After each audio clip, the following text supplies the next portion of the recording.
আমরা সবাই জানি কচু পাতাতে জল ধরে না, কিন্তু রং অবশ্যই ধরে। আর এই ভিডিওটা দেখলে তার প্রমাণও তোমরা পেয়ে যাবে। আজকের আমি একটা মান কচুর পাতা নিয়েছি, আর সেখানেই আমি একটা ড্রয়িং করব। যেহেতু গণেশ চতুর্থী, তো সেই উপলক্ষে এই ড্রয়িংটা। তো প্রথমেই আমি এই মান পাতার ওপর একটা রাউন্ড করে নিয়েছিলাম, আর তার উপরে এই স্পঞ্জটা দিয়ে আমি রঙটা লাগানোর চেষ্টা করছিলাম। কিন্তু ওই যে রং ধরে কিনা সেটাই আর কি দেখছিলাম, কিন্তু ধরছিল না খুব ভালো করে। এমনি একটু জাস্ট কোট করে নেওয়ার পর, ওটা শুকিয়ে যাওয়ার পর তারপর তুলি দিয়ে তারপর আবারও কোট দিয়েছি, তারপরে রঙটা ধরেছে।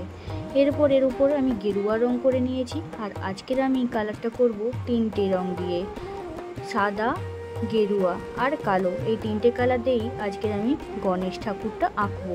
তো প্রথমেই সাদা নিয়েছি, তারপরে অরেঞ্জ করেছি, তারপর একটা পেন দিয়ে আমি এখানে গণেশ ঠাকুরটা এঁকে নিয়েছি অফ ক্যামেরাতে। আর তারপরে তারই ওপরে আমি কালো রঙটা দিয়ে ভালো করে বর্ডার করে নিচ্ছি। আচ্ছা, সবাইকে জানাই শুভ গণেশ চতুর্থীর অনেক অনেক শুভেচ্ছা। ভিডিওটা যদি একটুও ভালো লাগে তাহলে অবশ্যই একটা লাইক করে দিও, আর কমেন্ট শেয়ারও করতে পারো। আচ্ছা, আর কথা বলছি না, তোমরা শেষ পর্যন্ত ভিডিওটা দেখতে থাকো।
আজকের ভিডিওটা এখানেই শেষ করছি। সবাই খুব ভালো থেকো, সুস্থ থেকো, টাটা। দেখা হচ্ছে নেক্সট ভিডিওতে।